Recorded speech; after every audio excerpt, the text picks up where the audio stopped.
চিংড়ি মাছের বিরিয়ানি রান্না করব আজকে। আর চিংড়ি মাছের বিরিয়ানি আমি কিভাবে রান্না করলাম সেটা তোমাদের সাথে শেয়ার করব। আমি এই প্রথম চিংড়ি মাছের বিরিয়ানি রান্না করলাম। তো চিংড়ি মাছের বিরিয়ানি রান্না করার জন্য প্রথমে এখানে চিংড়ি আর আলু একটু হলুদ আর লবণ দিয়ে মাখিয়ে নিব, এগুলো ভাজবো। দেখি অনেক কিছুর বিরিয়ানি রান্না করে, তো আমি আজকে ভাবলাম চিংড়ি মাছের বিরিয়ানি রান্না করি, এটা একটা ইউনিক হবে সবার জন্য। তো চিংড়ি মাছের বিরিয়ানি আমার মনে হয় না এর আগে কখনো কেউ রান্না করছে।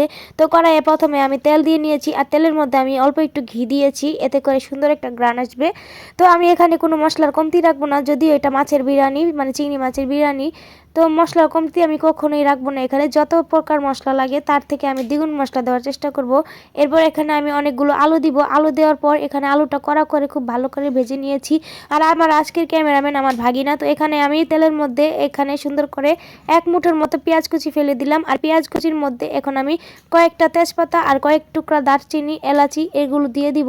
তো সুন্দর করে একটু বিরিয়ানির মশলা দিচ্ছি, যেহেতু বিরিয়ানির মশলা ছাড়া তো বিরিয়ানি অসম্পূর্ণ থেকে যাবে।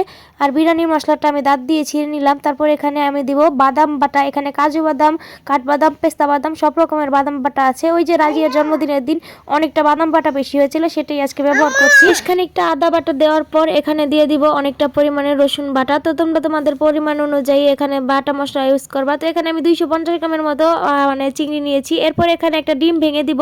তো ডিমটা দেওয়ার কারণটা হলো আমি বলছি এই প্রথমে। তো ডিমটা দেওয়ার কারণটা হলো এখানে সুন্দর একটা মানে গ্রান আসবে ডিমের জন্য, আর একটা ঘনত্বও তৈরি হবে। এরপর এখানে দিয়ে দিব টমেটো সস, আর এখানে দিয়ে দিব আমি এখানে আমার হাতের তৈরি স্পেশাল গরম মশলা। তারপর এখানে দিয়ে দিব একটু ঝালের জন্য মরিচের ফাঁকি, তারপর ধনে গুঁড়ো। তারপর এখানে দিয়ে দিব আমি পরিমাণ মতো লবণ। এরপর দিব এখানে আমি অল্প মানে অর্ধেকটা পরিমাণের বিরিয়ানির মশলা, যেহেতু বিরিয়ানি রান্না করছি তাই অনেকটা পরিমাণেরই বিরিয়ানি মশলা দিলাম।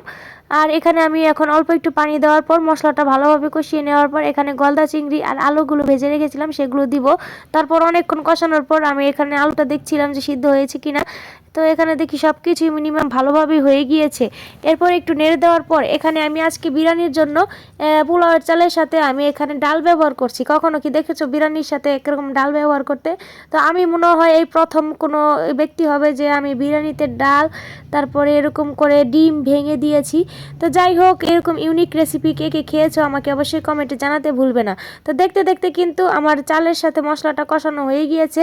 তারপরে এখানে আমি 2 কাপের মতো 3 কাপের মতো পানি দিচ্ছি। তো পানিটা আমার মনে হলো আরেকটু কম দিলেই ভালো হতো। তো আমি আর কি ডালের পরিমাণ অনুযায়ী পানি একটু বেশি নিয়েছিলাম। তারপরে এখানে আমি সব কিছু পানি দেওয়ার পর এখানে আমি অনেকটা পরিমাণের কাঁচামরিচ দিব। কাঁচামরিচটা না দিলে তো বিরিয়ানিটা অসম্পূর্ণই থেকে যাবে, একটু ঝাল ঝাল না হলে কিন্তু আবার খেতে ভালো লাগবে না।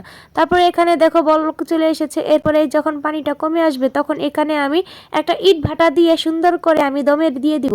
তো এখানে ঢাকনা দেওয়ার পর এখানে আমার কোনো ইট পাই নাই। তারপর এখানে যে আমি মারগালাই হাতনা ওইটা দিয়েই আমি দিয়ে দিয়েছি দমে। তারপর খুলে দেখি যে ভালোই একটু টেনে টেনে এসেছে।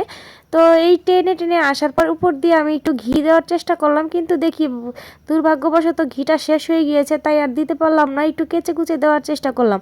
তো যাই হোক বন্ধুরা, আজকে আমার এই বিরিয়ানির রেসিপিটা তোমাদের সাথে কেমন লেগেছে অবশ্যই কিন্তু কমেন্ট করে জানাতে ভুলবে না। আর তোমরা অবশ্যই বাসায় চেষ্টা করবে।